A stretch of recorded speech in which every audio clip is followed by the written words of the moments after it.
สดีค่ะกระมาพบข่าวพยากรณ์อากาศบริเวณภาคใต้ฝั่งตะวันออกค่ะประจำวันอังคารที่20พฤษภาคม2568ค่ะวันนี้ลักษณะอากาศภาคใต้ฝั่งตะวันออกจะเป็นหรือมั่งมาติดตามพร้อมๆกันค่ะจากแผนที่อากาศผิวพื้นค่ะความกดอากาศสูงปกคลุมบริเวณมหาสมุทรแปซิฟิกค่ะเคลื่อนเข้ามายังบริเวณภาคใต้และอ่าวไทยค่ะ แล้วก็มีหย่อมความกดอากาศต่ำค่ะปกคลุมบริเวณประเทศเวียดนามตอนบนและก็ภาคใต้ของประเทศไทยค่ะมาดูภาพถ่ายดาวเทียมค่ะมีเมฆเป็นส่วนมากค่ะปกคลุมบริเวณอ่าวไทยและก็ภาคใต้ค่ะมาดูเรดาร์ชุมพรค่ะตรวจไม่พบกลุ่มฝนค่ะมาดูเรดาร์หาดใหญ่ค่ะตรวจพบกลุ่มฝนกำลังโอนถึงผ่านกลางค่ะปกคลุมบริเวณชายฝั่งของจังหวัดสงขลาค่ะการเคลื่อนตัวก็จะเคลื่อนตัวเข้าหาฝั่งค่ะ ดูรายงานอุณหภูมิภาคใต้ฝั่งตะวันออกค่ะอุณหภูมิสูงสุดเมื่อวานนี้ค่ะวัดได้35.4องศาเซลเซียสที่ท่าอากาศยานสุราษฎร์ธานีจังหวัดสุราษฎร์ธานีค่ะส่วนอุณหภูมิต่ำสุดเมื่อเช้านี้ค่ะวัดได้24.2องศาเซลเซียสที่ท่าอากาศยานหาดใหญ่จังหวัดสงขลาค่ะ มาดูฝนสถานี24ชั่วโมงของภาคใต้ฝั่งตะวันออกค่ะตั้งแต่เวลา7โมงเช้าของเรียกว่าจนถึงเวลา7โมงเช้าวันนี้ค่ะมีฝนเป็นแห้งๆค่ะโดยวัดฝนสูงสุดได้29.2มิลลิเมตรค่ะที่อำเภอกาญจนดิตจังหวัดสุราษฎร์ธานีค่ะ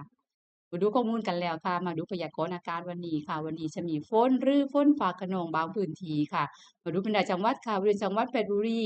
ประจวบคีรีขันธ์ปัตตานีสงขลายะลาโถยค่ะปัตตานีและก็นราธิวาสค่ะ จะมีฝนอยู่ในเกณฑ์ร้อยละ30ของพื้นที่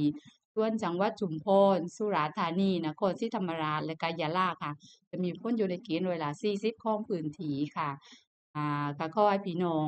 ประชาชนค่ะระมัดระวังอันตรายจากฝนฟ้าคะนองและลมกระโชกแรงค่ะในส่วนอุณหภูมิต่ำสุดก็อยู่ในช่วง24ถึง26องศาเซลเซียสค่ะอุณหภูมิสูงสุดก็อยู่ในช่วง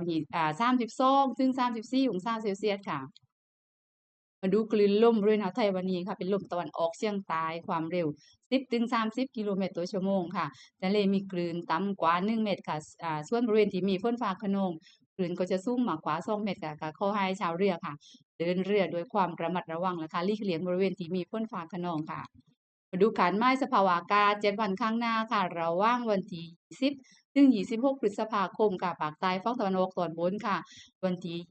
10ถึง22ก็จะมีฝนอยู่ในเกณฑ์ร้อยละ40ของพื้นที่ค่ะส่วนวันที่23ถึง26ก็จะมีฝนเพิ่มขึ้นอยู่ในเกณฑ์ร้อยละ60ของพื้นที่แล้วก็มีฝนหนักบางแห่งค่ะมาดูภาคใต้ฝั่งตะวันออกตอนหลังกันบ้างค่ะวันที่20ถึง22ค่ะจะมีฝนอยู่ในเกณฑ์ร้อยละ40ของพื้นที่ส่วนวันที่23ถึง26ก็จะมีฝนเพิ่มขึ้นอยู่ในเกณฑ์ร้อยละ60ของพื้นที่แล้วก็มีฝนหนักบางแห่งค่ะ สำหรับการพยากรณ์อากาศวันนี้ก็จบลงเพียงแค่นี้ค่ะอย่าลืมกดไลค์แล้วก็กดติดตามให้กับช่องวิดีโอนี้ด้วยค่ะพบกันใหม่พรุ่งนี้ค่ะสวัสดีค่ะอุตุนิยมวิทยายุคใหม่แจ้งข่าวฉับไว